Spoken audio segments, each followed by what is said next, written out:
Breaking news mga kabayan, China nagprotesta. Amerika, Pilipinas at iba pang mga like-minded countries magsasagawa ng joint maritime drill sa Baho de Masinloc simula ika-21 ng Enero hanggang ika-31 ng Marso taong kasalukuyan. China, iyak na naman. Iran, akala mo matapang? Yun, tiklop naman pala. Kaya daw palubugin ng Iran drone ang US aircraft carrier. US Central Command binalaan ang Iran. Revolutionary Guard Corps, nakikipag-usap ngayon ang gobyerno ng Iran sa Amerika. Ayon sa Amerika, hindi sila sasalakay sa Iran sa tatlong kondisyon. Kapag inabandona ng Iran ang nuclear program nila, limitahan ang kanilang ballistic missile program at tapusin ang pagsuporta nito sa iba't ibang mga proxy tulad ng Hamas, Houthi at Hezbollah. President Trump nagbabala na kapag hindi sumang-ayon ang Iran, sasalakay ang napakalaking armada nito sa Tehran.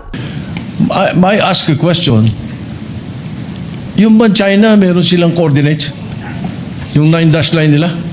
Wala. Wala eh. Tayo nga may baseline eh. May baseline, 10-dash line na. Oh, may coordinates ba? Mga senador ng Pilipinas umalma sa mga kapwa-senador nila ang tahimik kapag binubuli ng China Coast Guard ang mga Pilipino. Pero ang iingay naman nila para dumepensa para sa China.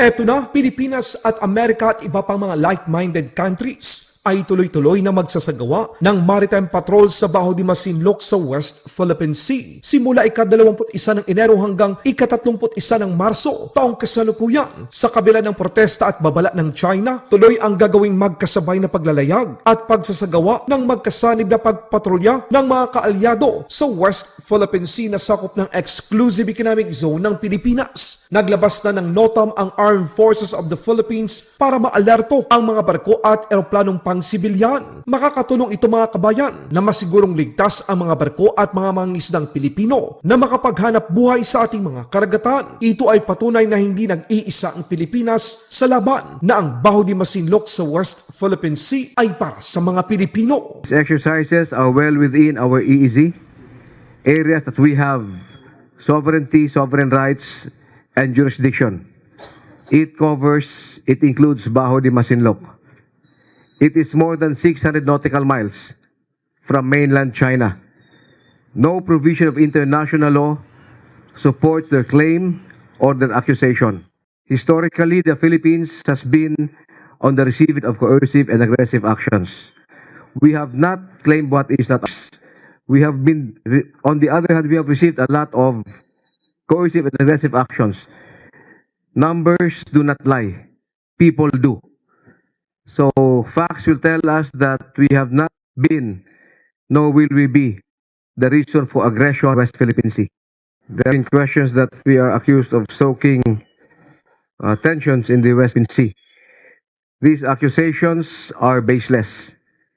The area is covered by a notice to airmen that covers activities that are pre-scheduled, duly coordinated, and approved between the Philippines and her treaty ally. Issuing notices to airmen and mariners is a standard procedure of professional militaries to inform the international community of aircraft and ships transiting the area. If you recall, sometime last year in Eastern Australia, the PLA Navy conducted live fire exercises without informing Australia and civil aircraft and ships passing the area.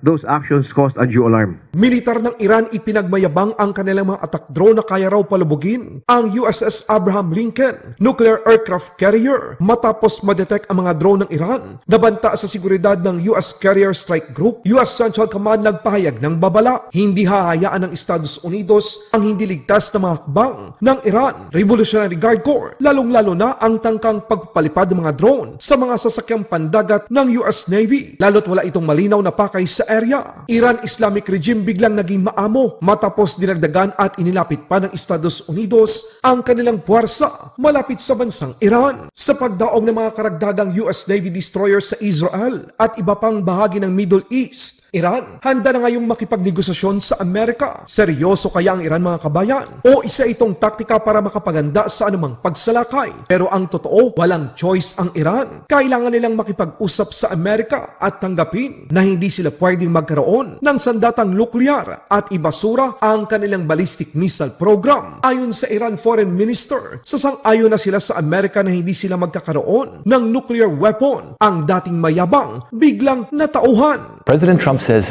he is looking to not use the military force that is currently stationed around Iran, not just on aircraft carriers, but elsewhere. If there can be an acceptable deal, what would be an acceptable deal for Iran as far as nuclear is concerned, As I said, the same deal that he mentioned, a fair and equitable deal to ensure no nuclear weapons. That is achievable. things like enrichment, things like ballistic missiles, things like proxy forces in the region. I know that the United States has talked about wanting to negotiate about that as well. Is that completely out of the question for you, or is that something you could at least talk about? As I said, President Trump said no nuclear weapons, and we are fully agree. Pero kapag nagbatigas ang Iran Supreme Leader, babala ni President Trump na sa di kalayuan lang ng Iran ang armada ng Estados Unidos. Why wouldn't he say that? Of course you're going to say that, but we have the biggest, most powerful ships in the world over there, very close, a couple of days, and hopefully we'll make a deal. If we don't make a deal, then we'll find out whether or not he was right. Para naman sa Israel at sa iba pang kaalyado ng Amerika, ito na ang tamang oras upang maglunsad ang Estados Unidos ng pag-atake sa Iran. Dahil kung hindi gagamitin ito ng Iran upang sila ay lumakas pa sa susunod na mga henerasyon, lalaki ang ulo ng Iran Supreme Leader at patuloy silang magdudulot ng karahasan at kasamaan sa mundong ito kasama ang mga proxy nila. Balitang West Philippine Sea naman tayo mga kabayan, Senator Ping Lacson at Senator Tito Soto bumuelta sa mga senador na tahimik sa usapin ng pangbubuli ng China sa mga Pilipino sa West Philippine Sea, pero maingay sila at todo depensa para sa China. Ayon kay Senador Lacson, ang ganitong uri ng pag-uugali ay isang pro-China. Sang-ayon ba kayo mga kabayan? Hindi naman makapagpigil si Senator Tito Soto kung ang China ba ay meron ding mga coordinates sa kanilang 9 or 10 dash line. Aktual na video, panoorin. May I ask a question? Yung ban China, meron silang coordinates? Yung 9 dash line nila? Wala. Wala eh. Tayo nga may baseline eh. May baseline, 10 dash line na. Oh. May coordinates ba? Wala eh. Tayo nga may baseline survey law eh. Sila wala eh. Kung ano mangkinin kanila eh. So, I want to find out where are the coordinates of China in the West Philippine Sea. Kanina po tinatanong kung merong coordinates ang China. Ayan po yung mapa ng China. Makikita po ninyo yung 6.1. Kapag yan po ay tiningnan ninyo at pinag-aralan po ninyo yan po ay nakatala doon sa International Hieroglyphics Organization or S23. Lahat po ng coordinates nandyan. Kaya nga po pinoproblema natin, hanggang ngayon, wala pa po tayong ganyan. Sana man lang yung West Philippine Sea, kapag ka lahat po ng kailangan ng United Nations, kasi bago po tayo makapagpatala ng ating sariling pangalan ng dagat, katulad ng West Philippine Sea, hindi lamang po declaration ang kailangan natin eh. Nagdi-declare tayo ng 200 nautical miles. Hindi naman po tayo nagdi-deposit ng mapa na may coordinates.